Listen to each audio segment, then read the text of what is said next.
looked up Henry Lyte. I thought he had written this herbiary. It turns out he did not write it. He translated an earlier herbiary by a man named Rembert Dodoens, which I apologize, I am probably mispronouncing. Listen, this is what I was like looking up on Blue Sky when you were complaining about socks on video podcasts. That was only an hour ago. That was 1 hour ago. I don't want to see your socks on a video podcast. Put them away. Put on shoes.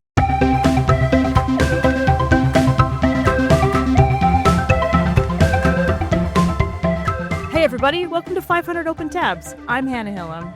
And I'm Kaveh, and today we have a very special guest. She is an award-winning author and poet with notable works such as This Is How You Lose the Time War, and more recently, The River Has Roots.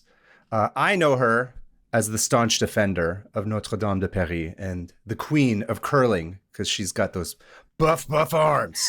Please welcome to the podcast, Amal El-Mohtar. Amal, welcome to the show. Thank Hi, you. Mom. Hi. You can curl? Wait, is no, that real? that's completely fake. I was about to say, this is going to turn into an entire interview about curling. Oh, if no. that's the case. No, I am Canadian, which, has some association with the sport. I think I watched a film called Men with Brooms.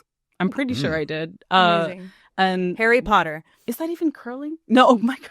I don't know. I'm talking curling like lifting weights. Like Oh, you're doing the I biceps. thought you meant curling like the sport, like where you throw the stone. Kaveh, you know what you're that is, so right? straight. I'm so Yet coming again, in with my aggressive the heterosexual hetero. energy. Look at him, Whoops. hetero.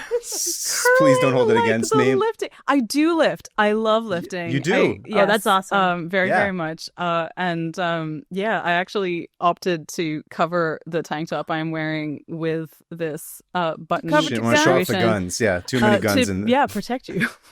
People thought we would No, be like thank you. super It's- Second Amendment supporters if she It's literally didn't wear that because shirt. I have because of the video component, I didn't want to distress anyone with my cupping marks because I go to get yeah. cupped for physio reasons too. So mostly for that, but also for your protection. You got to Yeah. keep your guns The psych safely team that's stowed. going to destroy me Yeah, if you bring those guns Gotta out. keep them locked away. You gotta have Yeah. like a lock on it. You gotta have a special Unloaded. code so the kids can't come in and get them. My middle brother one day literally this was it was a summer day. It was pre-pandemic, and my partner and my middle brother and I were just walking through a park, and there were these two guys in this big SUV car. There was a lot of aggressive energy kind of surrounding these men who were wearing tank tops. It was a hot day, and my brother yelled out to them, "Hey, which way to the gun show?" and somehow broadcast through sheer charisma the purity of his intent. And these two men, after a very tense silence, flexed for him. At the intersection they were stopped at. It was beautiful, and I have just never seen anything quite like it before or since. I was like, I don't know why he's inviting this attention from these men I would never want to speak to in public, and yet he did it in a really wholesome and charming way, and they responded in kind. That's the difference between Canada and the U.S. I Yeah, don't know it's if we true. would have gotten that reaction down here. They would have been like, "Oh, which gun show? Yeah. There's one over here. Do you want to buy one from me directly?" That's so fair. We don't have a lot of gun shows in Ottawa. It's true. Amal, thank you for coming to join us. We've been excited to have you on the show for a little bit.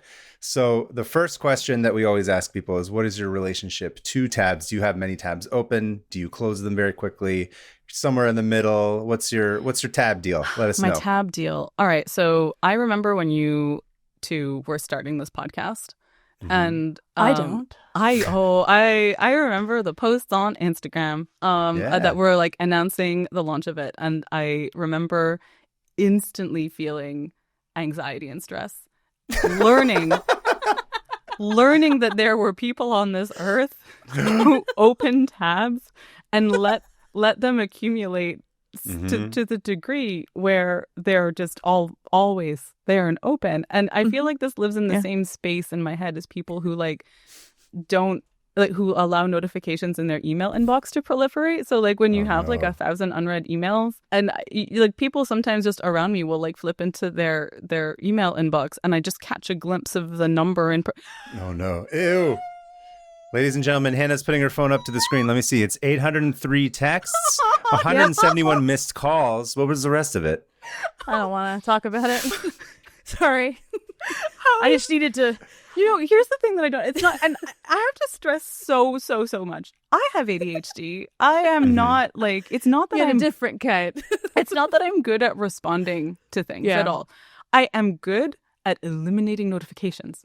I just cannot have an angry number staring at me, and I needs to be gone. It needs to be destroyed. So in my email, I absolutely will read the emails. And before I had a different brained person as my assistant, I would go through a number of scenarios that might persuade me that I had actually replied to the email. Like I might think a reply and then just move past it, and then somehow got to get that neural link. That's what you need for that. You got to be able to just think the response, and then it'll happen. Otherwise, it never will. It never will, and the response will be so chaotic. But all of this to say that, like, but I just can't have the numbers there yelling at me, which is what it feels like in my head. And similarly, having like a lot of tabs stresses me out.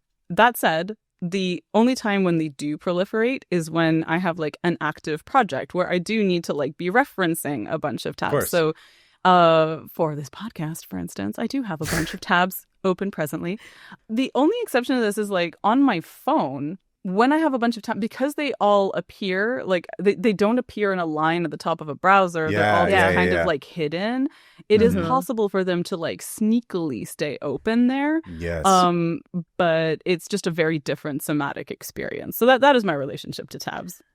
Interesting. Okay. Love it. I was going to say, when you research for a book, how does that look? Do you usually use bookmarks? Because, I mean, when I was doing my book, it was just out of control. Insane. Like, I was just like, I guess I'm opening new windows and new browsers. I'm downloading Chrome now and using that. Like, so like, what does that look like when you're deep in the research section, like area of your book? Well, so for Time War, we had no research because we were just, it was like, it was just Max and my respective brains and whatever we had there in a gazebo with no internet for most of the composition of the book.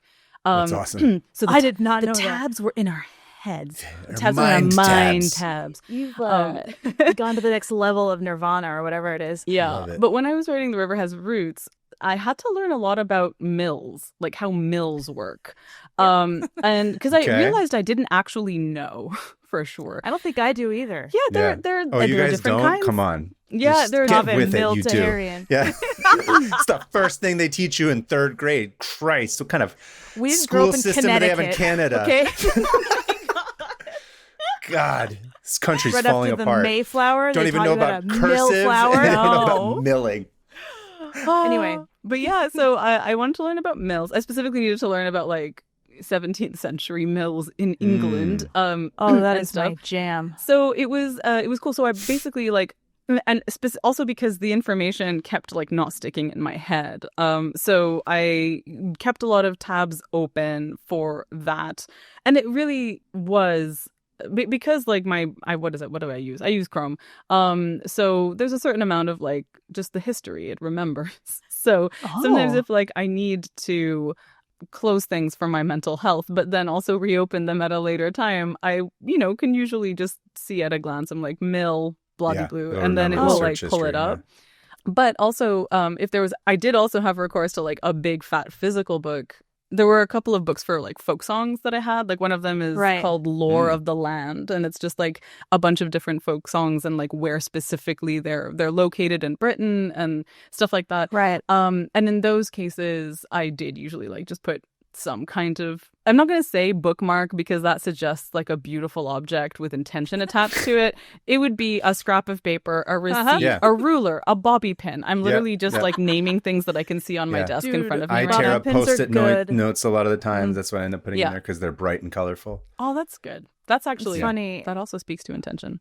I was helping my daughter clean her room. Literally, you can see. Oh, yeah. Yeah. My Hellboy reference. Oh. Post-its. That's what I've got here. I was helping my daughter clean her room, and I was finding all these books that just had the most random bookmarks in them, like a tissue, like an unused tissue. Good, or it was like unused. plastic. Yeah, I was gonna say, A with used kids, tissue you never would know. be, yeah. I checked. You know Yeah. what? I don't know actually, but I was like, wow, apple fall tree, whatever it is. Apple does not fall far. I can't talk.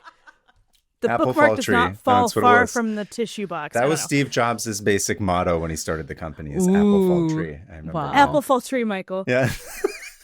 So, as is customary for us on the show, you are going to be first to go up. So, why don't you go ahead and tell us what tab you've brought to share with the audience today? All right. I'm going to preface this with the fact that as I was preparing for this podcast, doing my homework, my wonderful assistant, who is also my spouse, walked Lucky. into... How did you get that? How did you do Oh, listen, Yeah. I lucked out so hard on A, the spouse front, and also B, the assistant front, in that Stu's brain functions very oppositely to mine, by which I mean it does most of the time. And functions. And as a consequence, when, aforementioned email relationship stuff, he can read email and reply to it, which is a fucking superpower as far as I'm concerned. He can fill out forms. He can keep track of obligations and a calendar. It's incredible. And it's like, just, I didn't know that. I mean, I knew because I knew that I was failing on all of these fronts, but just having someone not only willing to do those things, which I think are incredibly difficult, but to do them for me is like Very the nice. most tender, lovely thing I deeply cherish. That's wonderful. Yeah. So I give you all of this loving preface so that you understand how devastating it was when he came in to this office that I'm currently in. He was like, so have you done your research for your tab for 500 open tabs? And I said, yes. And I started telling him excitedly what I wanted to talk about. And his face started going gray and his eyes glazed over. And he said, I'm not making this up. The words he said to me were, I literally can't think of anything I could find less interesting. Oh, damn. Whoa! And Stu. And you know, Bro. he's a beautiful and loving man. And somehow, this was Heartbreaking. too much. heartbreaking. This is a man who watches multiple Billy Joel documentaries. And I just, no Probably knows shade. all about milling in No the shade on Billy Joel. 14th century or whatever. Yeah. But nevertheless, like I feel like I have listened to him expound on his special interests quite a lot. And I was a little hurt by this. Nevertheless, with this preface, I will tell to you. Now you can't react the same way. I will be so devastated if you do. I was going to start, this is not what he found uninteresting. I was going to start with pomegranates. I wanted to talk about pomegranates for a few reasons. One, I love them. I love them as food. I love them as aesthetic. I love them as mythological symbology. Whether we're talking about, Persephone and the underworld and therefore, branching out into Hades Town and other things that I am obsessed with. Also, and love. it's almost Yalda. It's almost the winter solstice. I was which getting pomegranate's a big part almost of that. Precisely. I've been drawing a lot of pomegranates lately, so it's funny that you bring that up. This makes me so happy. There's literally a pomegranate right there. I'm going to actually show you because it's very beautiful. This is a sculpture by Leslie Levings. That's gorgeous. Which I super love. It's a little vase. It's got a little beetle on it. Anyway. I love that. So anyway, let's just say, yes, pomegranates also very important Zoroastrianism and stuff. Curiously, having raised the subject of like Persephone and also Yelda, there's an oppositeness there in that like pomegranates are the thing that keeps because Persephone eats pomegranate seeds, she has to stay in the darkness of the underworld, and that's what brings seasons. But in Yelda, it's like, a symbol of the light returning and of like, and like a kind of, it's a winter solstice triumph over the darkness situation. Yep. And I just they contain multitudes, do pomegranates, multitudes Literally. of seeds, multitudes of other things. So I was going to talk about Flavors. pomegranates. Yes, flavors. Specifically, I was like, okay, pomegranate, so that's too general. I can't just start a tab with a pomegranate. We're talking I'm just going to be like Wikipedia, I'm just going to... So I thought to myself, I want to start from this sentence that has haunted me for fully 15 years. And when I looked Amazing. up when I first learned it, it was literally almost to the day 15 years ago that I first encountered this sentence. It was October 30th, 2010, which actually makes it before I met my now husband. I met him like November of 2010. But anyway, maybe that's why he wasn't interested in this stuff. Yeah, he's like, So, doesn't involve me in the story. I don't Not care. the pomegranate Not the story. pomegranate again. story. So on October 30th, 2010, I was visiting a dear friend who lives on a National Trust estate in Somerset. She lives like right near a place called Lyte's Carey Manor. And Lyte's Carey Manor, a beautiful place. It's got just like a manor house, you know, one of those big stone houses in the English countryside. There are many. But in this particular one, it's kind of famous for having a particular 16th century herbiary in it. And in this herbiary, a book full of like plants, botany, herbs, but like, you know, in a scholarly way. Huh. And the herbiary... They're very smart. All the herbs are smoking pipes. Genius. And they've got like, you know, vests on Yes. and whatnot. They're front wearing of a glasses fire. that are down low. Yes. Exactly. So the man who owned the estate, Henry Lyte, this is Lyte. As I understood it, he had written this herbiary and it was there and it was a very important one at the time. And there was like a display copy of it. And I was just like at random flipped it open and it landed at random on a page about the pomegranate tree. And Right. the first Perfect. sentence that I read was, "There be two sorts of pomegranates, the tame and the wild." Ooh. And that was just like it stayed in my memory. The rest of the sentence is, "The fruit of the tame is three manner of ways, one having a sour juice or liquor, the other is sweet, and the third hath the taste of wine." All right. Oh. So, but the idea that there were Poetic. two kinds of pomegranates, the tame and the wild, which my brain instantly flipped for rhythm reasons to the wild and the tame instead. Wild and the tame, yeah. I just was like, this is so beautiful. This is so evocative. The idea that there's like a wild pomegranate and a tame pomegranate. It was just like my folklore brain was very alive with Well, this. and the word tame is interesting. Exactly. How we was talking- pomegranate domesticated and brought into our homes so they could piss all over our couches at some point and leave red stains? Hate it when that happens. No amount of... Correct. And there's actually a lot of very interesting stuff about the domestication of the pomegranate.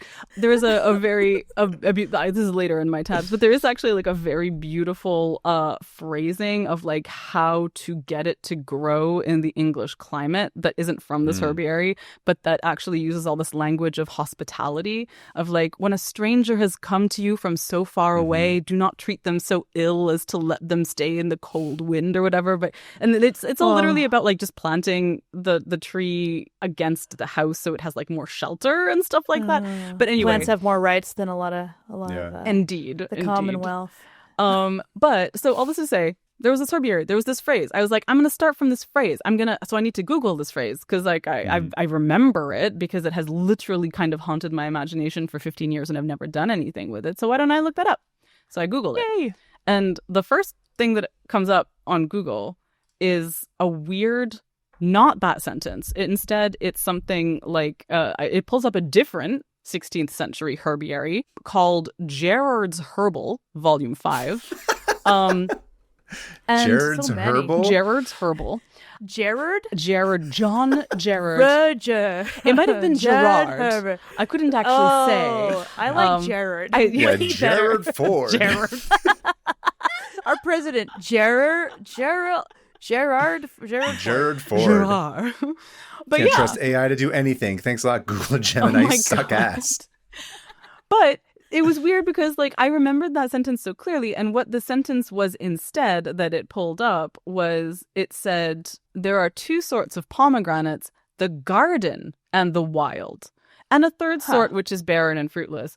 And then it went on to say similar things. The fruit of the garden pomegranate is of three sorts, one having a sour juice or liquor, another having a very sweet and pleasant liquor, and the third the taste of wine. And I was like, this is the same thing, but it's different. liquor. Why? But it's different. Why has it replaced garden? Why has it replaced tame with garden? I don't like that. The reason, like the whole thing that made it stick in my memory was this other one. That's weird. So I actually gave myself psychic damage by logging into Facebook, a thing I don't normally do. But because it was 2010, Paragon of fact checking is that's where you need to go to get all that information. I had taken a photo of the page. Oh, and nice. I knew that because this was like a really important visit in my head. Like I'd never been to this part of the country before. There's a place called the Plague Market nearby. It's like gorgeous. Love the Plague Market. Yeah, truly, just a I sidebar get to say the best, freshest plagues. The freshest plagues Saturday morning. The Plague Market is a place in Somerset. There are like these rows of stones that are ancient. They're like presumably Neolithic, but during plague times. This may sound familiar to people who have lived through the last 5 fucking years. But during plague times... I've barely lived through it. Yeah. During plague times, to have a market, you had to go deposit... You had to have contactless delivery. Oh. So people would go and actually put like their wares and stuff in this area, and other people would come and like to the market, to that area, and like they had social distancing at the time during the plague. So during in a plague market, that was a thing, and this was a location that was like known for That's so cool, right? Isn't it incredible? And it's a very beautiful place. Same solution. Yeah. They didn't even understand how disease spread, but they're like, we just can't be near each other. We know that much. Exactly. I mean, they had notions, I think, of like scent being a thing because bad there were air. They had a whole thing about like you could protect yourself with like a nosegay, essentially, like with like a parcel of herbs that you had in a mask, right? That was that's what the whatchamacallit, the like the plague doctor mask. Yeah, exactly. When really it was the mask that helped, not the probably not the in flowers. Yeah, I mean they probably didn't hurt. Flowers, it makes it pleasant to be around. Yeah. You don't have to smell the corpses. Yeah. Christ, yeah. So literally, that's what. Exactly. So all this to say that you like keep saying buzzwords, and I just keep getting activated. All right. It's because I see the kindred soul dim in you whenever I say. I know. You should totally have Stu come on this podcast. You should have Stu come on this podcast, and Stu will vibe with Kaveh, I feel sure, on so many things. Listen, I'm enjoying their this. bodies and connect in the astral plane. Yeah. We're just going to talk about the gun show together and compliment each other's muscles, and that's how we're going to bond, all right? You both have beards. You can talk about, twins. Beards. Be like, how short do you trim your beard? How often do you do this? I like the white patches here. Anyways, it's fine. I'm not going to talk about your beard. So, point is, plague markets. So this was a memorable trip for me. So I had this photo in this like album. I have not looked at photos on Facebook in years because fuck Facebook. I hate it. I hate logging into it. It's a bad thing. But I looked it up and I was like, no, I have not misremembered the phrase except for transposing tame and wild. And I, remembered Henry Lyte's name. I looked up Lyte's Carey Manor, and through some Googling, I'm trying to think of what the starting tab is here that I should send you all to. You gotta go down the rabbit hole and find it again. Yeah, exactly. I mean, probably we're gonna have to all log on to Facebook phrase. now together to find this. I will totally send you old archive of. I'll send you the millennial archive. You know what? We can start from the false herbal, essentially the Gerard's herbal. The second one that comes up. Yeah, Gerard Ford. So Gerard, when I actually, it's like a murderer called herderer stuff. Did you say a murderer called herderer? I kind of like a cult that's do you not called know that. this meme? It's it's because there's a cannibal named Hannibal, and so it's like there's this tweet that's like, wait till you hear my other one about a murderer called herderer. That's amazing. I have to look this up for you. This is a different time. But anyways, yes. So the thing is that I looked up Henry Lyte, so I thought he had written this herbiary. It turns out he did not write it. He translated an earlier herbiary by a man named Rembert Dodoens, which I apologize, I am probably mispronouncing. I tried, but he had written it's a something. Made-up language anyway. He had written something. I don't think we have any Dutch listeners anyway. It's fine. We don't know that. I'm like, no, if man. you are, let us know in the comments. Listen, this is what I was like looking up on Blue Sky when you were complaining about socks on video podcasts. That was only an hour ago. That was 1 hour ago. I don't want to see your socks on a video podcast. Put them away. Yeah, I kind of put on shoes. 100% People have agree. become too comfortable. Anyway, sorry. I didn't know that was a thing. I thought video podcasts were from the chest up, so you'd have to No, Most now of the good everybody ones has are. couches. Yeah, Everyone's on everyone's couches just- and they're like relaxing. Ugh, And they got no shoes on. disgusting. No, I just Sick. I feel like my grandma being like, at least wear shoes. Yeah, I she's agree. like- Your grandma's right. She's right. I mean, but aren't these also happening in like people's living rooms? Because I wouldn't want to wear shoes in No, these are all studios that they rent. they're out. Listen, studios. Okay. I'll just say this: half the video podcasts that you see on the internet, like on YouTube, they're in like 3 places because they're just repeated locations over and over Yeah. again. Because there's spots that you can rent in LA. Interesting. You can go rent it for like Interesting. 2 hours, and they'll just switch out some of the posters on the background. Not Yeah. all of them, but a lot of them are repeats. That's an incredible middleman industry to have. Like just Oh, like yeah. the person who actually changes the decor for like the Fake same podcast like living room. Production designers, set production- dressers who are doing this. exactly. I love that. I hope they are dining out on this new phenomenon of the video podcast, which feels, you know, when someone says video podcast, my brain rebels. I know that's literally what we're on, but it's like No, it's just a show. That's it's all a it is. show. It makes no sense. It's like when you Yes. say, do you know what, like, has this thing happened to you where, like, you know, we invented the word himbo, right? Which is a very specific thing. Yeah. And then people started saying shimbo. And I'm like, but What's wait that? a second. It's like you a went- she himbo. A female himbo is a bimbo. That's where we started Yeah. from. We started from This bimbo. generation. It became is gonna be himbo. the end of us. And then people say shimbo. But the thing is, I agree that it is different. Shimbo is like a different thing than bimbo. Shimbo is basically like a girl jock, essentially, right? In a way that bimbo I is not. see. Yeah, so yeah, there's yeah, like okay. a transitive thing that's happening. It's transformed. That's kind of That's word. fascinating. That's So- linguistically complex. Right? Yeah, So I like it. fascinating. in the same way, I feel like a video podcast is different from a Yes. television show. Because this is evolution. This is the way that, like, you know, everything is kind of carcinization, right? But you kind of go, everything is turning into crabs. That's right. But That was the via first weird, listener- fucked up ways. That was the first listener tab that was sent in by my Josie. Convergent evolution. Convergent Divergent. Evolution. Yeah. Excellent. But yeah, like, evolution is fucked up and weird, and we end up with, like, platypi. Everything is himbos, Right? yeah. So everything is himbos. Blessed are the himbos, for they shall inherit For the they video shall inherit- podcasts. Yes. For they curl as much as they can in their tank tops. Yeah, but don't skip leg day because just don't do that. It's bad. Okay, where was I going? Wow, I really thought I had not looked up Dutch. enough stuff. But anyway, so the Dutch. So this This guy, is the show. Yeah. this guy in 1564 in Antwerp, this man Rembert Dodoens published this book called the Croix de Boek. I probably mangled that in Flemish, and there was a French language translation by a man named Charles de l'Écluse, and the French translation found its way to Henry Lyte. And Henry Lyte presumably had some correspondence with Charles de l'Écluse because he had an edition that was dedicated to him with the dedication that, if I'm not mistaken, was something like, Henry Lyte taught me to speak English, which I think is very funny. Wow. They got some like pen pal Yeah. going on. Yeah. And so Ooh, he translated it from the French, which was a translation of the Flemish. He translated it to English in 1578. So we're on the third translation. We're of on the this third by time translation you're of reading it. Exactly. And I found this really beautiful essay about Henry Lyte and like the making of this book by British novelist Jane Borrowdale. Oh, And cool. she wrote this essay for herbalhistory.org. And I just thought this Wow. was like a really beautiful thing. She wrote a historical novel called The Knot. That was, I'm just going to read this from the essay. My historical novel, The Knot, is an exploration of an interstice in herbal history. It pieces together known fragments of the life of early modern herbalist Henry Lyte, who lived and died at his family seat, Lyte's Carey Manor, now owned by the National Trust, on the edge of the Somerset Levels. Henry's translation of Rembert Dodoens' Croix de Boek was published in 1578, about 600 pages long. He called it a new herbal or history of plants, and it became the standard work on herbs in the English language in the latter part of the 16th century.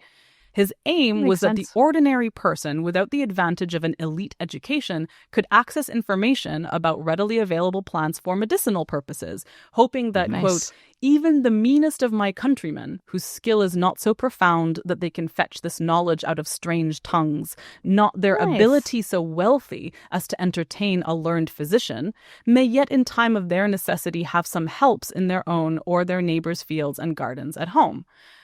So like Man of the Very people. nice. Truly, Yeah, like- he's basically Gusteau from Ratatouille. Anyone can cook, but he's like anyone can herbal garden. anyone could herbal garden. And actually, I mean, it was probably less gardening than foraging, than like just being like, you should yeah. know these things about these plants around, and that they have medicinal properties, and you can read them in English specifically. Because I mean, as Borradaile observes, it was a phenomenal task to undertake this translation, because aside from translating the main body of text, for every one of the 900 plants described, Henry would have had to identify and ascertain the precise English name for the Latin, French, Greek, or Arabic already cited in the original.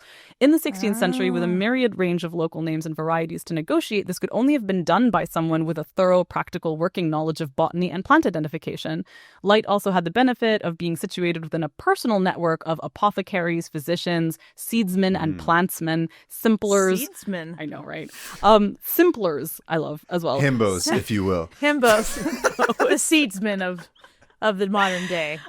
Scholarly men of science, such as the intellectual group centered around Lime Street in London. So anyway, there's like all this interesting stuff about Henry Lyte. But why then, central question, why then, if it was the like preeminent herbal of the day, why is it that when I Google this phrase, this other book with an inferior description of pomegranates comes up instead? The reason is apparently that 20 years after the publication of A Niewe Herbal, this guy commissioned a new translation in English by John Gerard. I don't know, that guy. By Gigi. Roger, right. Yes. Jared Ford. Jared God, Ford. Jared Ford. Jared President. Ford. Jared. Man. He's just got all kinds of Botanist deals and that he's doing with MBS, trying to bring the Saudi money into the herbal gardens in New York. The thing is, you say this as a joke. However, It's always the same. It's always the same thing that happens. This man, MBS, he's using his money 600 years ago. Sorry. Yeah, continue. no. It's okay. So this guy, his translation, right, did become much more popular. It became like the better known translation, by far. 20 years later. And again, like publishing is a very different beast at this time. Like there's obviously, even they weren't today, looking at like his Instagram followers to make sure that like he had a big enough following for them to decide they're going to publish his book or not. Yeah. I'm not going to contradict any of that because it's 100% true. 100%. But I was thinking more of just the material conditions of publishing. Like now, right, it's kind of difficult to find a book that was first published 20 years ago, whether it's like a textbook or whatever. Like you have to do a little bit of searching. There's like a kind of like, if something, even things that were bestsellers 20 years ago, like they don't necessarily have longevity. They kind of get lost. Yeah, they could have been very successful, but now like they're not in print anymore. You might find them in secondhand shops. So just imagine like in the 16th century, the printing press has only been around for like a couple hundred years. Right. Printing a book with illustrations means that you have to literally physically go to the place where the woodcut, like the blocks for printing the images are, because you can't ship them because they're too heavy and huge and expensive to do that. Crazy. So you actually have to take like your manuscripts and stuff to those locations to get them printed. It's an enormous undertaking. And a lot of the time, I'm hesitant to say this because while perhaps I know more about this than a layperson, I definitely know less about this than a scholar. I know 18th... You're in good company. We are not scholars here. I know 18th and 19th century like publishing better, but the thing about it is like publishers, printers, and bookstores used to be the same thing. If you were a publisher, you had a shop front, like because a printing press was a physical thing that everything was organized around, and people had printing presses, like upstairs or something. They had like off the side of their house. Exactly. So like there was just like a real physicality to everything. But all to say that if something was popular, it was also like, popular in a specific area in a specific way. If it was getting disseminated, there was like you just have to kind of like imagine a very different scale. So 20 years on, entirely possible that, a household might have this herbal that Henry Lyte had done, but not necessarily like it's not necessarily as available anymore. I couldn't swear to that, but the idea that it's time for another English translation, fine. Another Spider-Man. But the twist here is that, another spider. You just keep retelling the origin story of the pomegranate. But make it worse every time. Let's do that. The rights are about to expire. That's why they got to do it every That's why they do 2 it. years. Exactly. So I could make us? Oh no, Not never mind. anymore, because now it's all Now Disney. Marvel owns now Yeah. Disney. Now everyone's owned by Larry Ellison at this point. Who knows? Yeah. But, sorry, continue. So the main thing that is interesting to me about this, I had some irritation towards John Gerard because just saw that one fucking quote. But it turns out, as I learned more about him, he was a bad man. He was a plagiarist.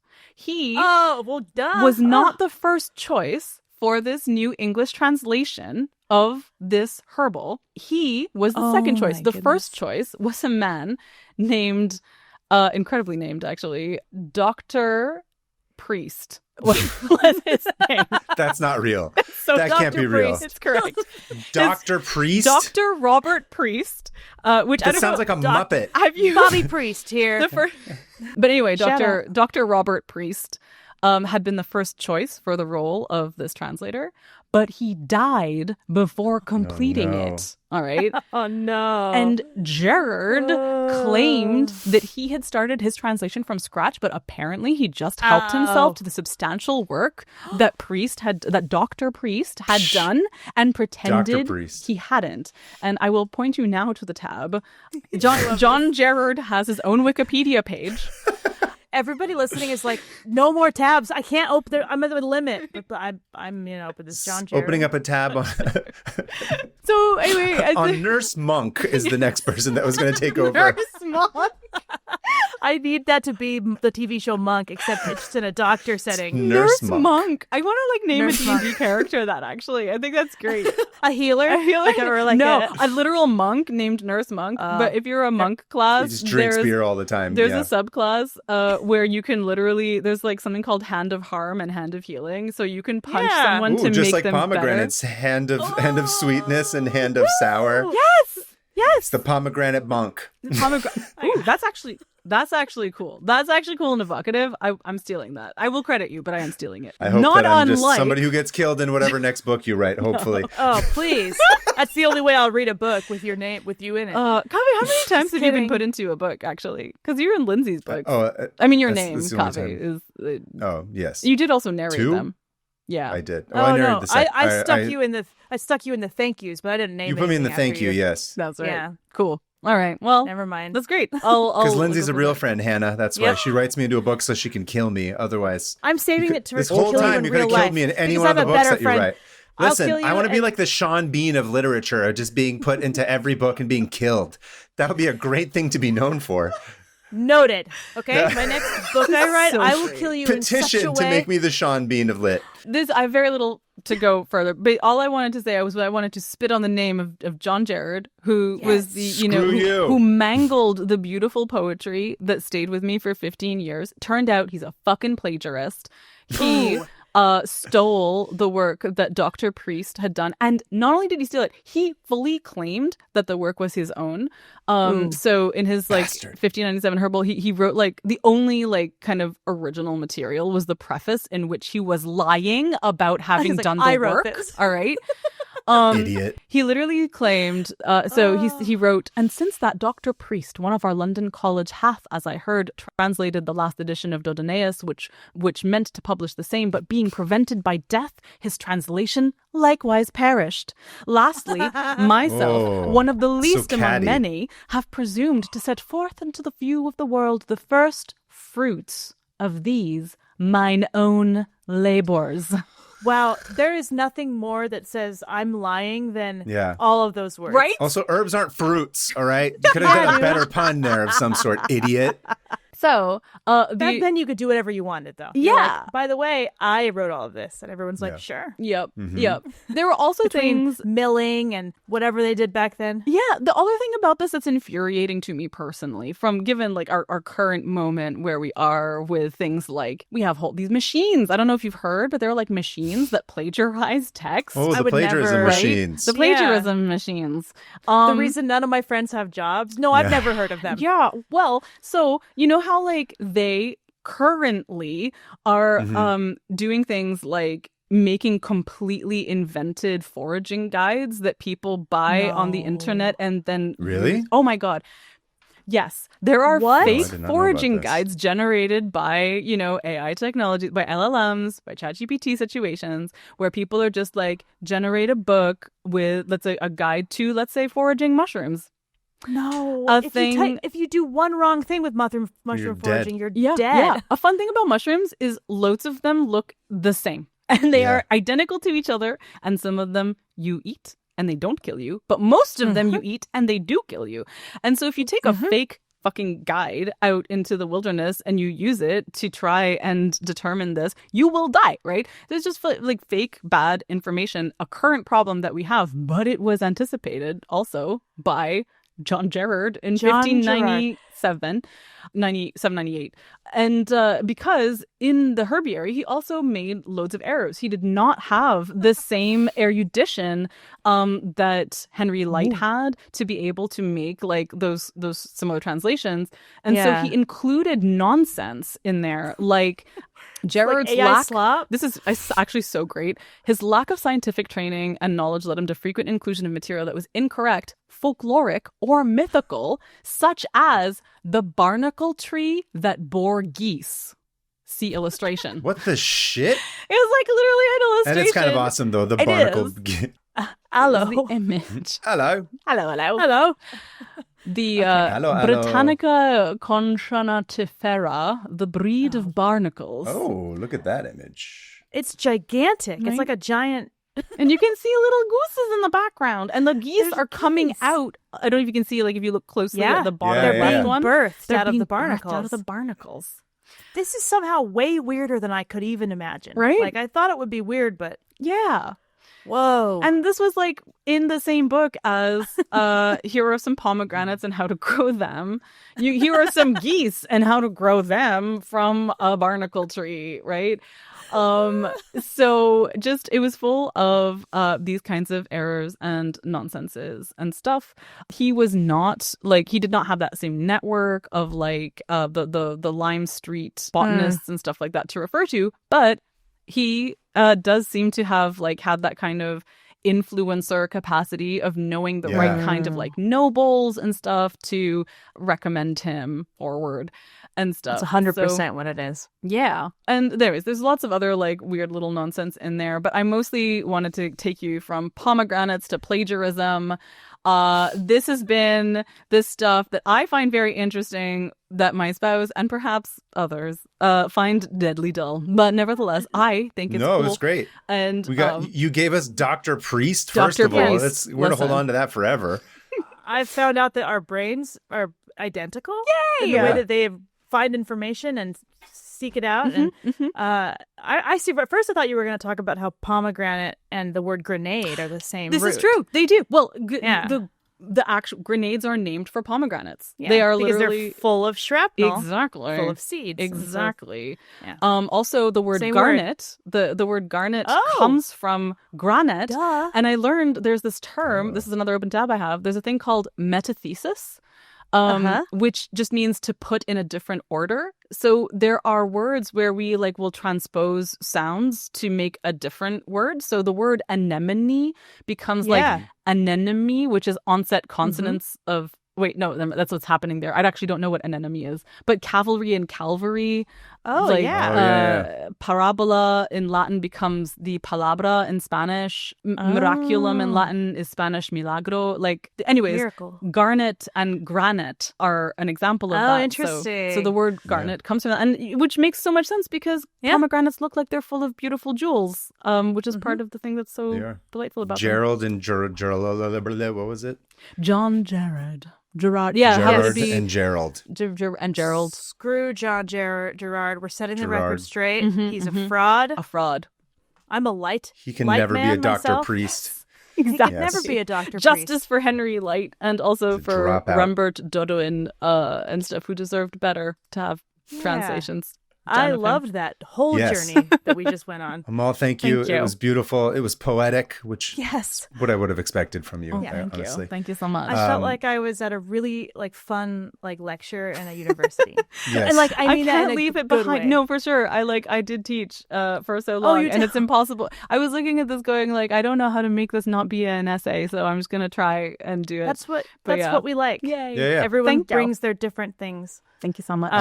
For those of our listeners who are part of the Patreon, you're probably going to get a bunch of little excerpts here of stuff that had to get cut for time. So if you haven't done so, please go ahead and sign up for Patreon, patreon.com/500opentabs, and get some of those extra goodies. Yes. There's a lot of fantastic, wonderful stuff that Amal explained to us that unfortunately wasn't going to make it into the proper episode. But it'll all be there. So go check it out. The Especially improper if you love, episodes. If you want to hear all about us both talking about Welsh mythology in a way that made Kaveh want to leave his body. You just turned the camera off for that section. It's perfect. I contributed nothing. I'm just staring dead-eyed while you guys talked about stuff. We both realized we speak well. Anyway, go to the Patreon. $3 a month. That's what, 10 cents a day? Oh, wow. I've literally never thought of it. I'm not here to shill for this, except I am. I want you to make money. You should but be. I just Shill feel for that I us. truly have never thought of it as 10 cents a day. That is nothing. so. That It's a is dime. Yeah, that makes it so good. It's it's still And if possible. you buy the whole year, it's even cheaper. Wow. Anyway. Really? Or you Yes. can pay more if you want. It doesn't have to be $3. You can give us $300 a month if you'd like. Seriously. And if you are able to that, you should do that. If you are a person who can pay $300 a month for a podcast, then you have enough money that you should do that multiple times. Yeah, and Mark Cuban. Yeah, you should just give your money away, like Billie Eilish said to do. Yeah, to us. To artists very specifically. Yes, writers. So they can write more books about me getting killed. Moving on. Yes. Hannah, would you like to go first or should I go? Sure. This one I've had open for a year, and I just haven't found the right time to do it, but I am, okay? We're setting the scene. I'm doing one of my set the scenes, okay? Love it. The year is 1947, okay? I promise. I keep trying to leave this era, but I can't. So we're children, okay? We're all children. It's 1947. You live in a little house in the suburb with your parents. The war is over. And besides your dad's new, angrier personality due to war trauma and your mom's lobotomy, you have a pretty good life, right? You're just a kid biking around. And before school one morning, while your mom begins the process of making, what did you say, cigarette-flavored Jell-O? Cigarette-flavored Jell-O is what I always say, yeah. Yeah, for you and your siblings, you open the newspaper to read the funny pages, okay? All right. And your eye gets caught on something else. So you look down to see a half-page advertisement, okay? And I'm going to send you a picture of this half-page advertisement because we're going to talk about what's in this advertisement. Amal, you want to read the headline for the audience? Hell yes. Let me pull this up. Wow. Oh my God. Okay. It's a lot. An advertisement of General Mills, Inc. See genuine atoms split to smithereens inside this Kix atomic bomb ring. Has secret message compartment. Oh my God. That is Only there's 15 a lot cents of words. plus box top. And it's a picture of a nuclear bomb with the one ring to rule them all with a missile on top of it or something. This is 2 years post dropping the bomb. This is cool, so though. The drawing's awesome. You're a kid, right? And you see that and you say, wait, isn't that the thing we needlessly dropped on Japan, despite knowing that if we had given it a couple more days, the emperor would have seen that the victory was impossible due to the Soviets invading Manchuria and bringing a two-pronged attack on the already weakened Japan, and who would have likely agreed to the terms of surrender presented at the Potsdam Conference earlier that month? Yes. Look at you doing a Hannah rant. I love it. And now you could have your own miniature version of that crime against humanity on a ring to wear on your finger. Your little kid mind is just like, this is amazing. I have to have it. So you convince your lobotom mom to give you 15 cents. No! And she looks up from slicing the cigarettes she's putting in the Jell-O salad and says, of course, honey, you can have whatever you want. Okay, so you put it in the mail, right? It finally arrives. And unlike Ralphie's Ovaltine decoder ring from the Christmas Story, I'm pulling a Kaveh today and referencing things and going on rants. I'm here for it. You're doing rants. It's perfect. Yeah. You're speaking my language. Go. Unlike the decoder ring in A Christmas Story for Ovaltine or whatever, this does not disappoint. This shows up in the mail, and it says you got to take it to a dark closet, let your eyes adjust, and watch the show. So what you do is you take this. Yep. No. So you go to the closet, you pop open the little capsule, and when you look inside, you can see little lights flashing like little bombs. it blows your kid mind. Because you're like, now I can relive World War II. What? Is it actually radioactive? Yes. Of course it fucking is. Of course it fucking is. Of course it is. It is a radioactive cereal box toy. All right. So how many of like these have you found in your parents' basement, Hannah? That's the question that I have. People were eating irradiated cereal.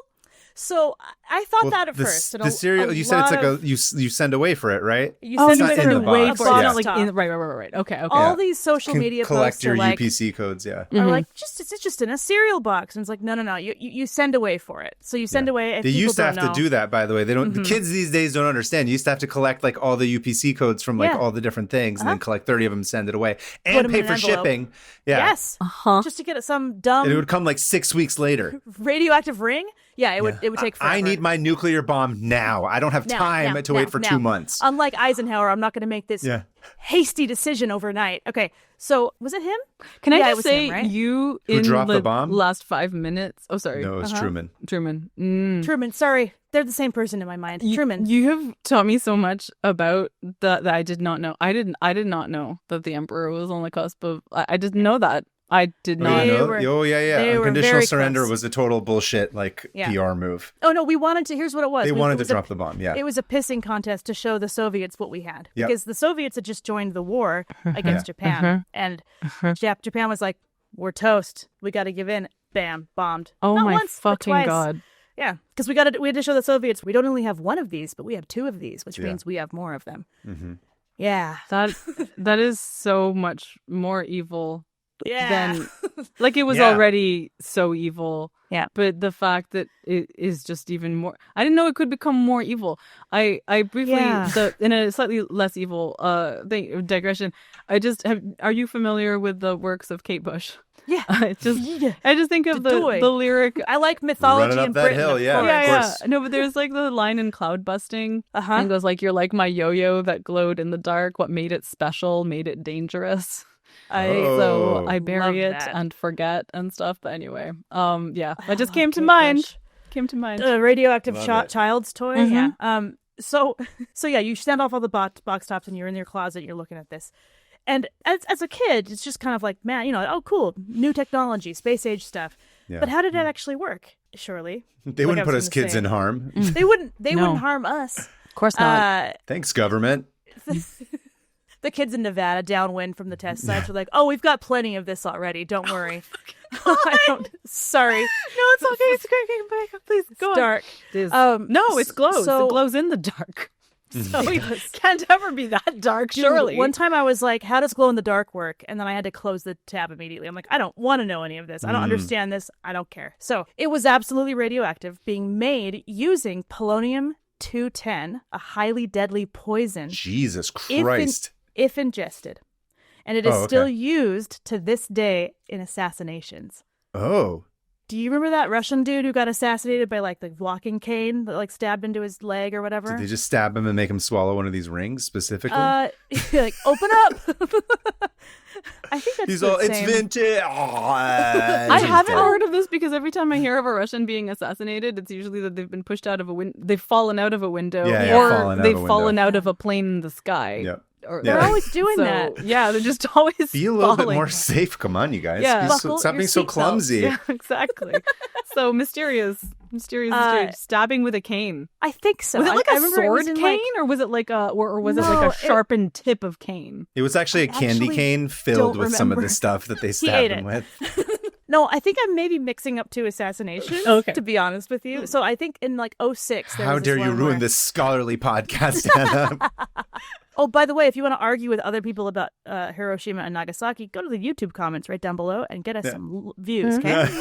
What do you think the Venn diagram of people who think about the Roman Empire and people who argue in the YouTube comments about World War II? Is it a circle? It's a circle. Circle. Okay. Yeah, it's a total circle. Yeah. And they're all bots, by the way. They're not even real people. 100%. Well, okay. So the way this works is that they use it in assassinations in large quantities, and it kills you. It's bad. Mm-hmm. And the way it works is that it's this thing called a spinthariscope, and it was this accidental discovery that would go on to be used to determine half-life of different isotopes, made by this guy named William Crookes in 1903. So he was I know this. messing Yes, around yes, yes. with this. Because back then everyone's like, I don't know, should we eat it? Should we lick it? What do we do with this stuff? And he, Marie Curie was like actively just pockets full of radiation. And so he was just messing around with this polonium-210, and he accidentally spills it on a sample of zinc sulfide screen, and suddenly notices that it's producing these little like flashes of light, like little bombs. Mm-hmm. And he was like, that's dope.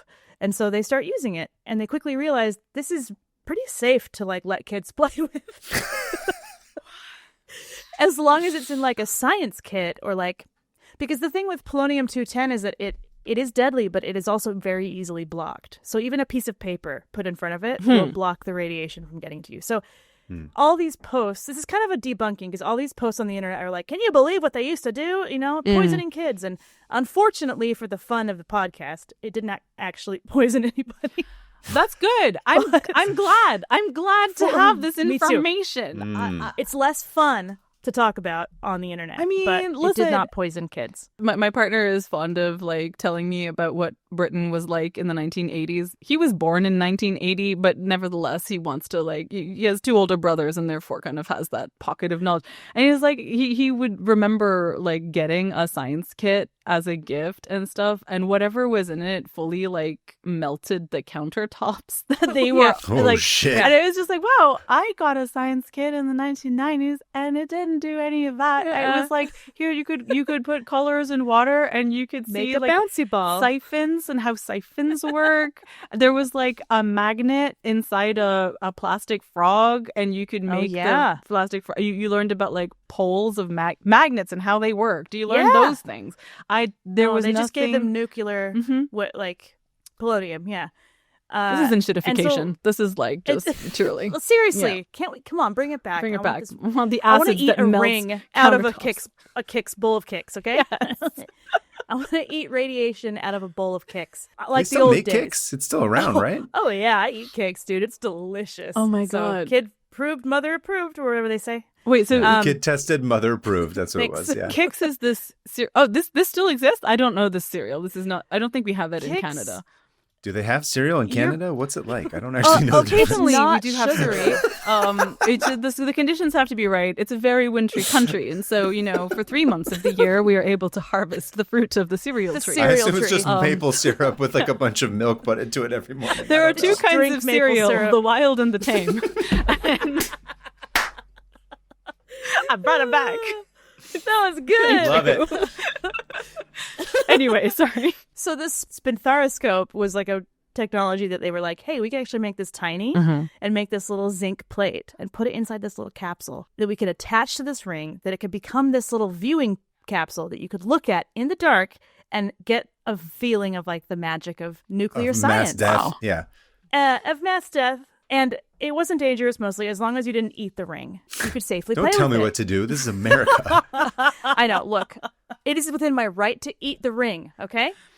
Frodo would have eaten the ring if this were America. 100%. 100% would have turned him invisible. Gollum would have definitely eaten that thing, just been shitting it out and then eating it again and then shitting it out. And again and again. Cycle. Oh my God. It never occurred to me. Of course, no one can take the ring from you if you just eat it. No, never mind. Anyway, yeah. Maybe in fact they could, but we've brought you to our level. Yes, God. Welcome to being dumber now. You know what's actually occurring now that I'm thinking through the logistics of this? You would just be invisible, right? Until the moment you shot it out. So you'd have to actually think that you could get away. If it's inside of you, does it make you invisible, or do you have to put it on your finger? Well, to I become wouldn't. This is the thing. I have to look this up. So, he's wearing it, and it's not making him invisible. But when you put your finger inside it, you are becoming invisible. I think if the ring is inside you, then parts of you are necessarily inside it. And therefore, I was going to say, if you're inside of it, then the ring becomes invisible while you stay solid. By that logic. So here it is. You don't have to put it on your finger. So it's just that if you wear it next to your body, it will harm you like it does whenever it burns his skin. And it doesn't necessarily, let's see. Oh. But listen, isn't this like an English guy from like 100 years ago? Like they can't handle anything spicy in general, I'm assuming, right? So if you do consume it, I think if like any kind of brown person that can eat it, that eats jalapenos all day, we could handle it. You could it's probably pass not the a big One Ring easily. 100%. Yeah. You think you could? You want to try? Yeah. I think I could do it. I'll be on Hot both Ones. eat I don't the give a One Rings, shit. okay? I'll go to like We'll the bomb, just dousing it all over. Can I? You and me, Kaveh, next Comic-Con, we're going to both eat the One Ring and see who poops it out first. Well, the thing You know it's going to be you because I don't go while I'm at a convention.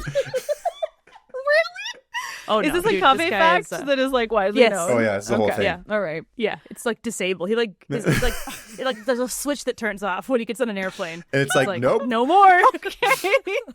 Maybe it would help.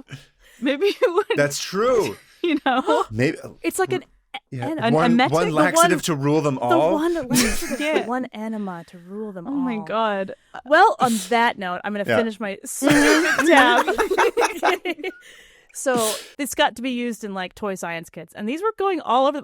There's still you can buy these on eBay right now. Get on eBay and buy them. Shit, let's do it.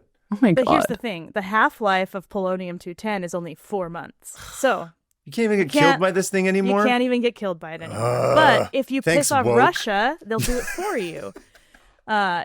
Wait. Too woke. If you piss off Russia, they will do what for you? Kill you. They'll kill you. Okay. They'll poison you with a candy cane. I just like if you. I was trying to imagine the nation of Russia doing something very specific with this ring, like, and just famously that was part of Stalin's plan to industrialize Russia as fast as possible was to produce kicks. Yeah. Yep. Get your kicks on Route it backfired. 66. We love them. Yeah. I don't know. That's just like these are phrases That's I know. amazing. I'm not American. I just know some things about America. Well, lucky. I have healthcare. So the atomic bomb ring has actually been credited by many scientists and nuclear physicists as their introduction to it.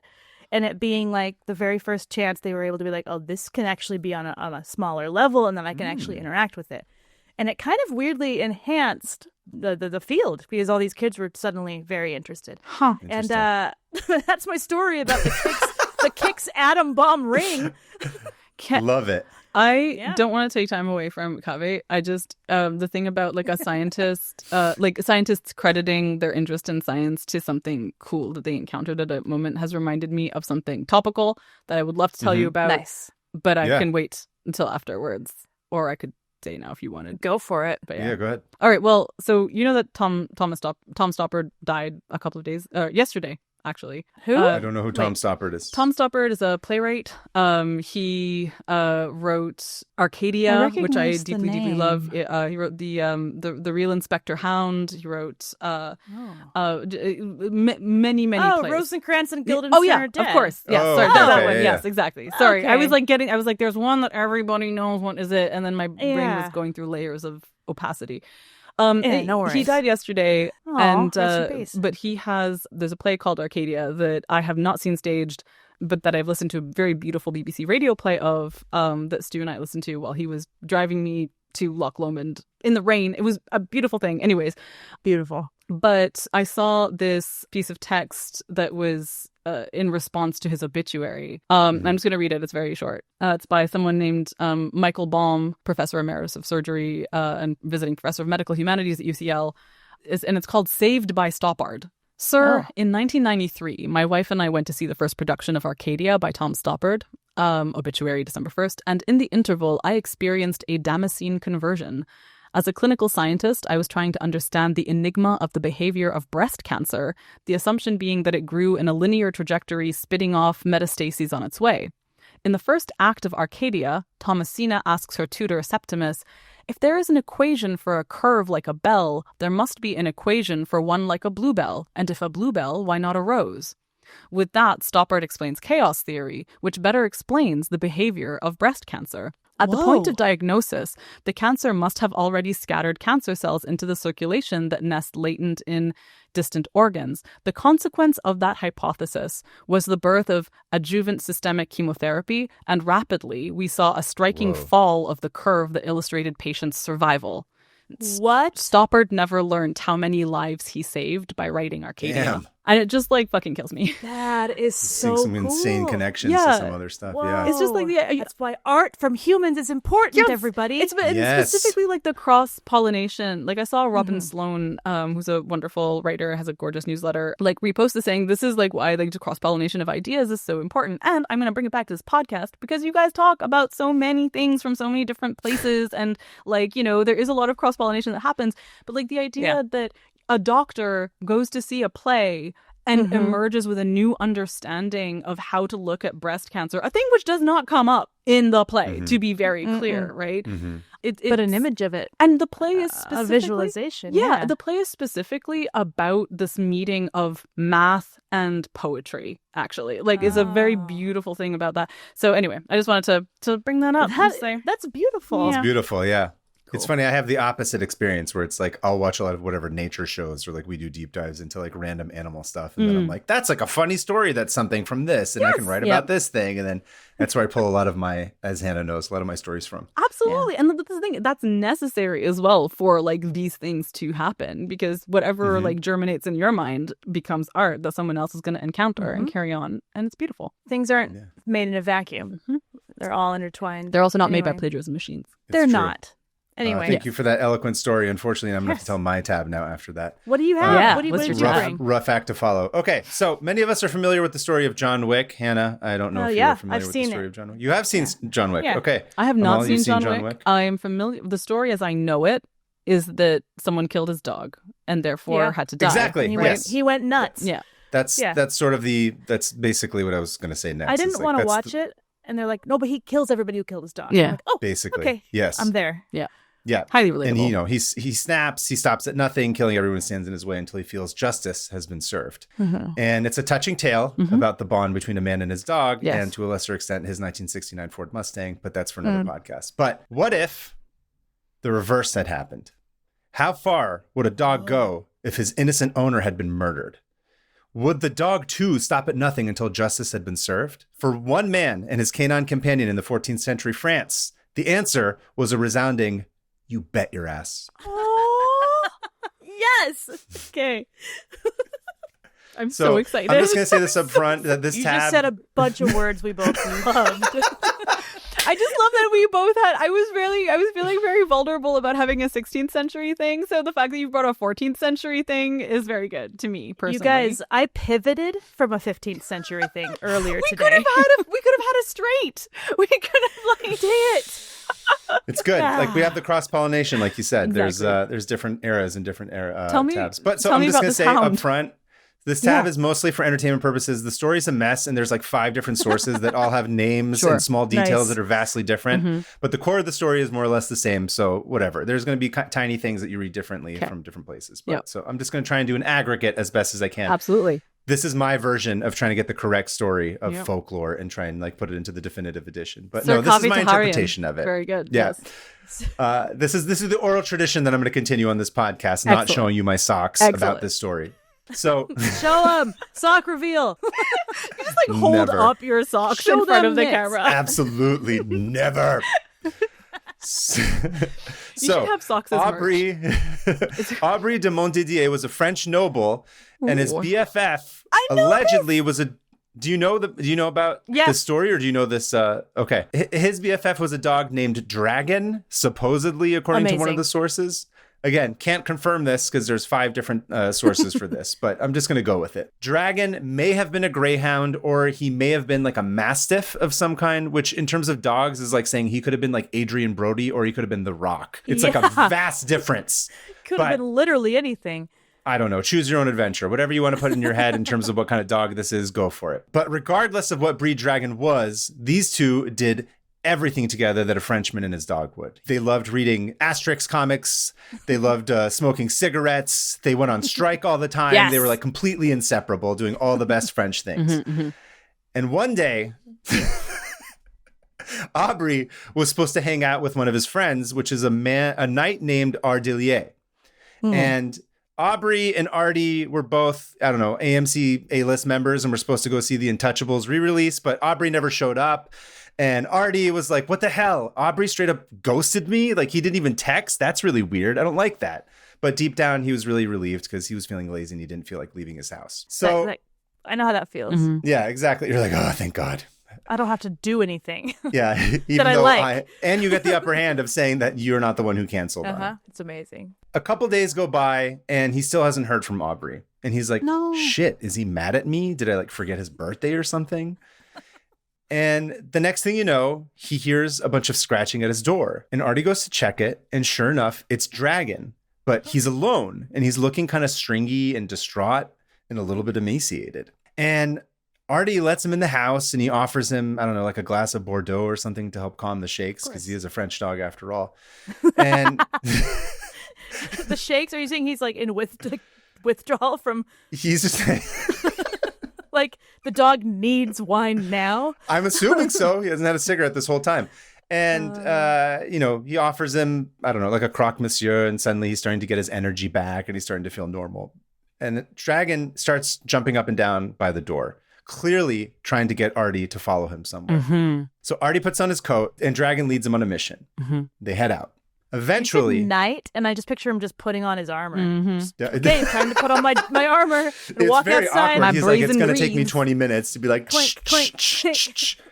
We're going to go with it. It's a Mastiff. He's leading this knight in full armor out into the Hell forest. yes. He's just like waddling. He's basically just C-3PO is what I'm picturing now at this point. Yeah, he's doing the C-3PO walk.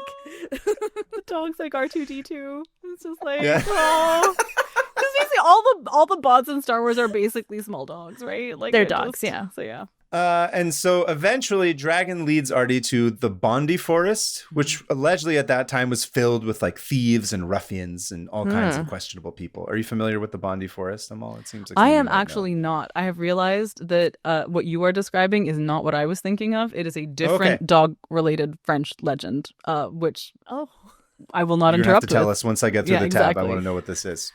So eventually they ended up at this giant oak tree. And Dragon just decides he's like, okay, this is it. And he sits on the ground and he doesn't move. He's like, this is where I'm trying to take you to. And Artie's like, okay, I don't have a good feeling about this.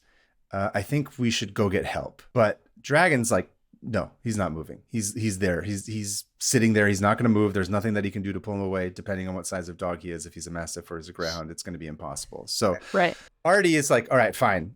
I'm going to go back into town and get a couple of friends to come with me. So he goes back, gets a couple of his homies in town. They all get shovels or whatever. And they come back. And Hannah, your favorite, they begin to dig. Digging. Hell yes. They're digging and they're digging and they're digging. And sure enough, they exhumed the body of Aubrey de Montdidier. Oh. It was really sad. It's a huge bummer. Hmm. And so everyone's crying. They're all really upset. And they buried Aubrey in Paris. But from then on, Dragon remained at Artie's side. Of course. And Artie, he's a little bit like, great, now I got to get up at 6 a.m. to go pick up this thing's shit in the freezing cold. But also, his master had just been murdered, who was also his friend. So they kind of trauma bonded, and it was fine. It worked out. It was kind of rough. But... That's real. I want a movie of this immediately. Always a soft movie pitch, you know me. I know. You can't help it. Just comes out like breathing. Yeah. And for a few weeks, they're chilling, adjusting to the new living arrangements. And one day, Artie is taking Dragon out for a walk, as he always does, on the main boulevard. And on this particular day, Dragon starts to get totally insane. And he's growling and getting super aggressive. And suddenly, he breaks off and attacks this rando who is walking across the street. Yeah, he does. This rando was a man named Macaire, who was wearing the uniform of the king's bodyguard. Of course. ACAB. ACAB, exact. Same brain. Yes. Yes. Yeah, we're weirdly linked. It got bad. It took a couple of people to pull Dragon away. And Artie, he's like, shit, I wonder if this guy, I don't know, did he have like sausages in his pocket or something? That was really weird. I've never seen him act like this. Because normally he's like a super friendly dog. And he doesn't think anything of it. And they go home. But then a few days later, they're going on another walk. And sure enough, they cross paths with Macaire yet again. And once again, Dragon goes totally apeshit. And suddenly everyone, they're like, dude, this cannot just be a coincidence.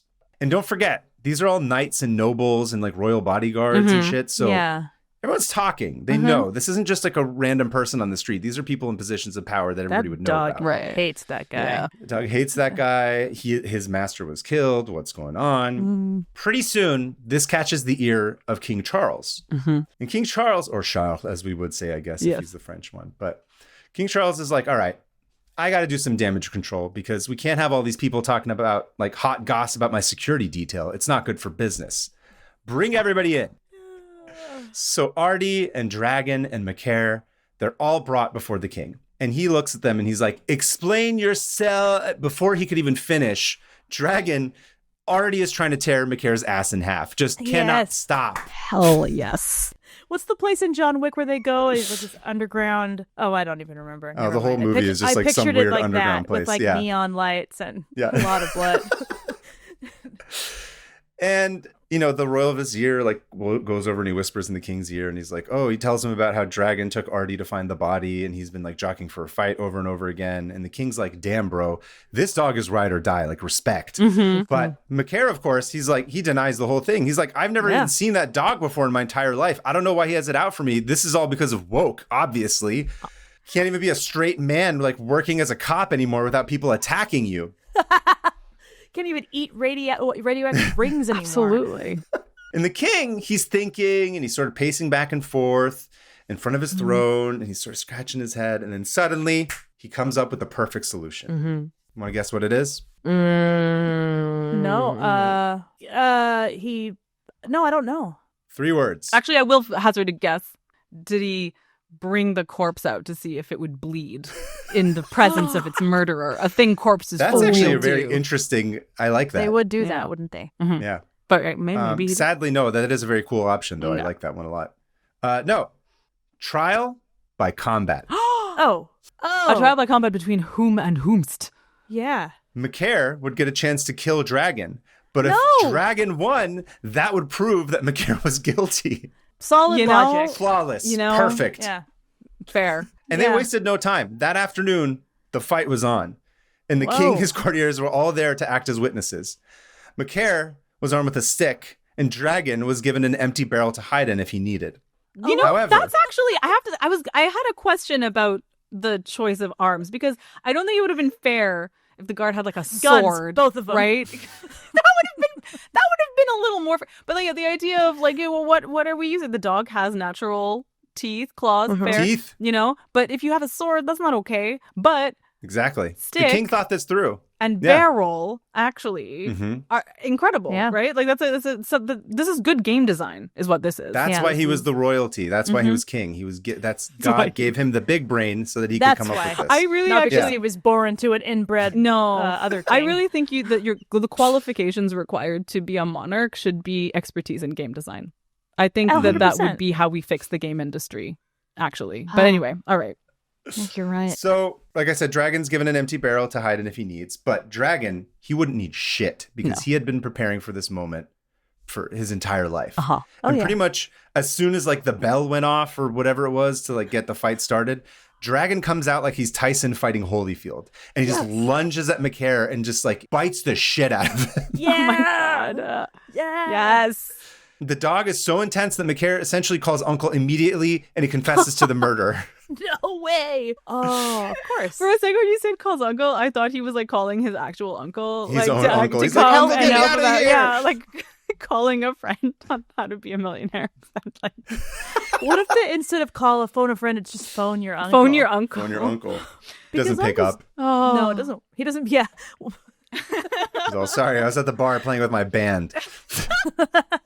Sorry, I was watching another documentary about the fall of Rome. Yeah. So he confesses. So he confesses, although I couldn't find exactly what the motive was, but I guess they're knights and shit. So they're probably, I don't know, someone stepped somewhere weird and then they challenged him to a duel and then he killed him. But maybe Aubrey said, but my dog could take you in a fight. But he's basically, he's like, never. And he's like, yeah, he could. Then he was right. And they pry Dragon off and the king comes over and he's laughing and he like slaps Macaire on the back and he's like, that was not so hard. Just tell the truth next time and you can save yourself all that trouble. But honestly, that was awesome as shit. And Michaela's like, yeah, sure, cool. So like, am I free to go now that I told you the truth or whatever? And Charles is like, oh, no, bro, you killed a noble. You're fully going to die. Yeah. And that same night, he was executed. Hey! And justice was served. Oh, yeah. Wow. You said, Dragon... because you said justice was served, I want there to be a coda where, like, the dog gets to eat him. Because the dog is named sure. Dragon. Look, and I just They're going to give him some of him. Yeah. Let's see. Yeah. Listen, like we said, there is no definitive version of this folklore or this folk tale. So we're going to say that the dog does eat him. We can, we're still telling the story. We get to embroider it going forward. It's like, here, go at it, Dragon. Have at it. You know what? And it's funny because I couldn't find a postscript on what happened to Dragon because the story basically just ends there. But let's just go with that. Dragon gets to eat him. Yeah. He gets and to consume him and shit him out along with the one ring to rule them all. Turns out dogs can pass it without being turned invisible. Yeah. Dogs are incorruptible in that sense. They're loyal as shit. Then when Dragon dies and he goes to heaven, he asks, was I a good boy? And then he's told he's the goodest. And absolutely the goodest boy. He unites with Aubrey. And I don't know, I'm just imagining this like a cartoon that I've seen. So. Oh, yeah. I've seen that one. Yeah. The goodest. Mm-hmm. Yeah, he is probably the top dog. Yeah. Top dog. Anyway, that's my tab. That was the story. I just thought it was really funny that he basically had to go to court and decided to kill this guy. That was fucking incredible, and I love it so much. And I do think, unfortunately, it will diminish my experience of John Wick. When I eventually watch it, I'll be like, John Wick doesn't even get to eat this dude. It'll just be like, I just feel we've had so many films about men going on tears of vengeance for their, variously fridged loved ones. When will dogs have their day? When will a dog revenge story get to actually go? And I want like a Marley and Me style movie, but with revenge. Mm-hmm. This is the one. Mm-hmm. This is the one, you guys. Yeah. Hollywood, if you're listening, which I know you are because you're basically feeding all of our podcasts into your AI and then using it to steal money from us and then never actually give us credit. But yeah. Anyway, so how do we want to close these tabs? Do you have any ideas? Sound effects? I was thinking a dog killing something would be a fun one.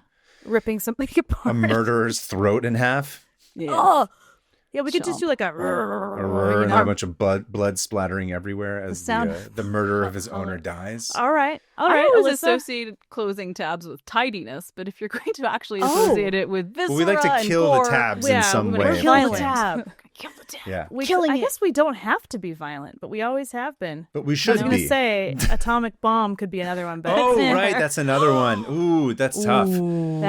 What's a funner sound? We've probably already done an animal with like blood curdling before. I don't think we've done it ever. I don't think we've ever done a nuke. Well, I don't think there's a. Oh, I don't know. There's what also we could do like. a grenade just exploding. Oh, grenade because of the pomegranate. Pomegranate. Okay. All right. We're gonna grenade something. Mm-hmm. All right. All right. What are we doing? We're gonna count it down. You ready? 3, 2, 1. And they're gone. I have to close a bunch that. Awesome sound effects. Feels good. Closing a bunch of stuff I opened because of you, Amal. God, there's like some guy who's like, I've come to debase the coinage. I forget who says that, but I have come to proliferate the tabs. The tabs that should be closed. I'm not complaining. I like it. Excellent. So we're going to move on to listener mail now. And today we have one, since it's a guest episode, and we have a voice memo from Amy from Atlanta, Georgia. Ooh. Hi, Hannah and Kaveh. This is Amy reporting from the Big Bog of Atlanta, Georgia. Thank you for inspiring me to finally tackle some of my outstanding tabs again, one of which is the 1916 Cumberland versus Georgia Tech football game. John Boyce has a great YouTube video on what he calls the worst beatdown between grown adults in the history of American sports. It all started when Cumberland College hired a bunch of pro baseball players disguised as students to play against Georgia Tech's baseball team in order to raise money for them to make a new football team. Georgia Tech's baseball and football coach, John Heisman, for whom the John Heisman Trophy is named, was not going to stand for his student team to be humiliated by a bunch of ringers. He challenged Cumberland to play their scheduled football game or incur a hefty forfeit fine, even though Cumberland no longer had a functioning football team and had to cobble together one from random law students. Conversely, Tech's team at the time was one of the best in the school's history, enjoying a 33-game, 4-year winning streak.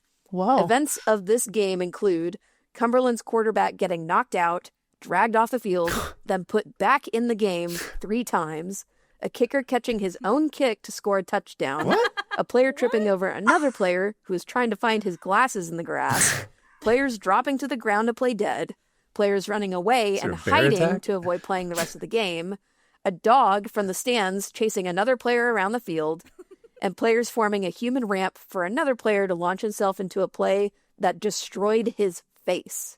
At the half, Cumberland's coach asked to forfeit the game, but Heisman refused. He answered his team's 22-0 baseball thrashing with a 222-0 football evisceration. I'm recording this as my alma mater gets ready to play and likely lose to our in-state rival, the University of Georgia, so I figured it was a good time to finally catch up on this lore. Thanks again for all you do. Keep it Josie, and I'll see you at the Dicky Nixie Pepsi-sponsored presidential funeral procession on ice.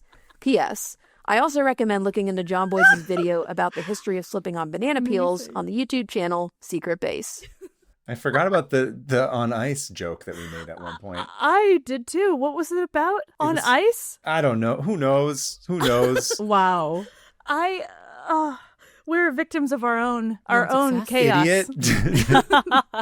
Our own idiocy. That was beautiful. That was lovely. I want to watch this game. And so well narrated, I have to say. Yes. know. That was so soothing to listen to. I bet you got asked a lot to read in class, huh, Amy? I bet there was a lot of that. I thought you were going to be like, her name's not Amy, it's Amal, but you were talking to the person who wrote in. But I guess she could go by Amy if she wanted to have like... I anglicized her name to Amy.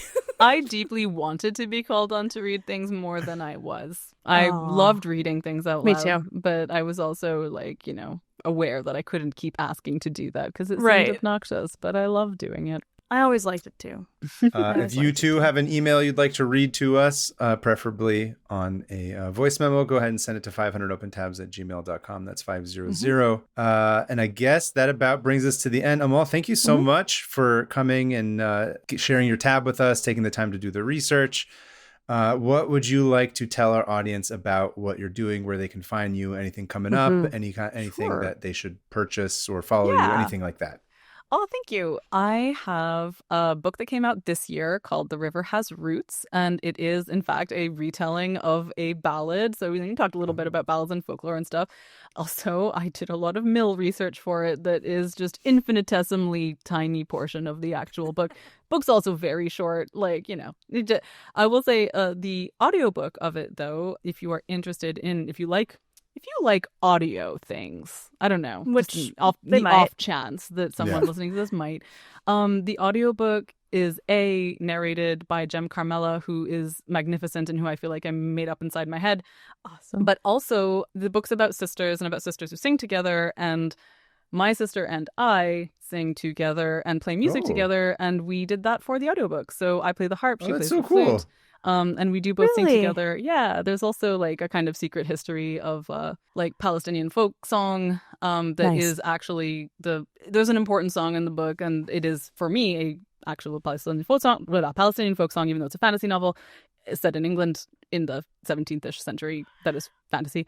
But my sister and I sing that together. It's called Tarwidi Shmeli, and it's part of it. And I just think the audiobook's really cool and very worth listening to if you like an audiobook.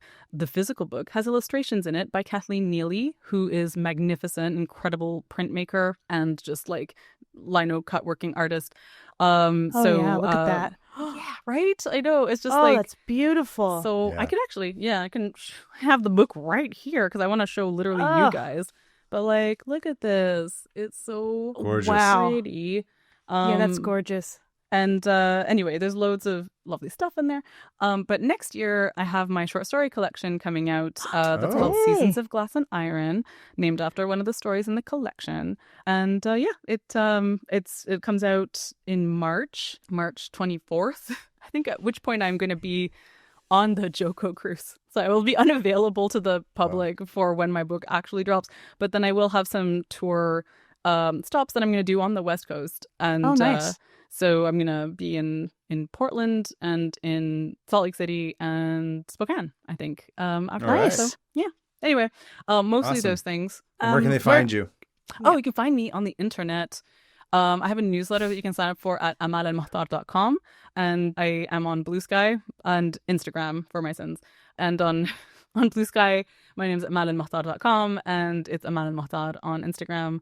And, like I don't post on Twitter anymore, but I have my account still there because I met my husband there. It's really hard to actually like. You met him on Twitter? I met him on Twitter through a mutual friend in 2010, 10 days after I went to the plague market. So, plague market blew your mind with the pomegranate line. Exactly. Love this lore. So but thank you so Wonderful. much for having me, guys. Thank you. I love the podcast so much. It's such a pleasure, despite the initial stress that it launched in me when you conceived of it as a project. I seriously love it. It's like it is such a delight, and thank you so much for having me. Thank you. Anytime. You're always welcome back. If Yes. you'd like to do another report. Yeah, I can do that. If you'd like to make an essay for us, this is we always joke this is the only podcast that requires you to do homework. Yeah. We didn't think about fun that. homework, hopefully. Fun homework. Yeah, It's like of you're your choosing. inviting someone to share their special interest is actually That's Exactly. what it is. Yeah. Yeah. I want to know what people get reading about at 2 a.m. in bed. Like Hell that's the kind of yes. thing. Hell But yes. yes, thank you for coming on. This was delightful, and everyone, please go follow Amal because there's books to be had. There's beautiful poetry and books, and and what did you say? The short stories you said? Short stories Cool. next year. I'm Keep your excited eye about on it, that. Yeah, because in part it's like a best of situation. Like they're all nice. things that have been published before, but across a bunch of anthologies and magazines and nice. things, so to have them all in one place is quite cool to me. I know that a Cool. bunch of people who are in our Discord speak of you often, so they'll be very Aw, excited that that's that's so coming nice. out. Oh yeah. Hello to You, Discord friends. Oh, I did meet some of them. In Yes. San Really? Diego. That's right. You met That's Jazz, I right. remember When you specifically, came was to- very excited. Yes. It was funny. After that, she was like, Jazz was like, you should have her on the show, and I was like, well. we're already. Fun fact. She was supposed to be on the show literally that It's true. next The weekend, next but week, schedules didn't yeah. work out. So Exactly. I'm glad that it It's been finally so got to much happen. trouble. Oh Me yeah. too. And in my tour. birthday month. It's my Oh, my happy- birthday in When's 11 your days. birthday? St. Lucia's Day. So the it's 20. the 13th of Yep, never December. mind. Yeah. Well, Speaking of the 13th of December, I will be in San Oh. Diego. hey. What? Yeah, happy. I will be in for your birthday. I'm going to be at Tito Rick's garage doing that holiday market with Patrick Ballesteros. It's also Amazing. a gallery show. It's going to be there from 11 to 4 p.m. I will post about it on my social media, but I think it's the time of the release. This is coming, I think, on the 10th. So it'll be this Saturday that's coming out. This is such a thoughtful gift. Thank you so much. Yeah. I appreciate for you. that. You know, I did it just for you. There's also a gallery show where I included that we have illustrations. The theme was automobiles, but yes. it's 11 to 4 at Tito Rick's garage. I'll be there. I'll be tabling as well. So I'll have some books, prints, some fun holiday stuff. Follow my Instagram at PermaFriends for updates. Hope to see you guys there. Anyone who's in the San Diego area. You should tell me when your birthday is so I can do something cool in another country while you're having it. Oh yeah, mine's in June. Hannah's is more. It's coming up. January 20th. Oh, Yeah. that's my sister's birthday. Nice. Oh. Does she hate it because it's the inauguration day? Oh no, you're not American. No. Thank goodness. Yeah, exactly. But it is, there's sometimes it's a happy day. Yeah. And sometimes it's not. A lot of times it's not. Yes. Everyone's like sad, and you're like, "Can we just have a party?" And everyone's like, "We just watched a fascist take control." I'm Yeah. like, "Great." But on the plus side, Hannah, this means that you are literally like a sister to me already. You and my my God. sister Yeah, have something we've in already common. again linked in our minds. Yes. And let me be the first and probably only person to tell you on the 13th, Pen blwydd hapus i ti, okay? No one's. No one else would have said it I to never me. get to say anything in Welsh, but anyway. you. Yeah, his birthday's June 3rd, for everyone who's wondering. Oh, you remembered. Excellent. Thank you. Yes, I do. That was mostly So- because I wanted to show off that I remembered your birthday. Making a note. Hannah, you want to tell them where to Oh, find you? yeah. You can find me at Hannah Hillam on most things. And I got nothing coming up. And Love on it. that note, I'll see both of you at the Gwen Stefani tribute toilet where I'm going to, where Frodo shat out the ring of power. Beautiful. Don't you dare just say same, Kaveh. Do not. Don't even think about it, Amal. I think that's it. There's nothing else to say. Thank you No. again, Amal. Thank you guys for listening. Join us next week. We'll be back for our season finale, which is Kuma Tab 4. Baby, Hell yes. get All ready. right. Yep. It's where we battle everybody. Yeah. All of our tabs. Naturally. Anyway, Obviously. thanks, guys. Thank you, Amal. Bye. Bye.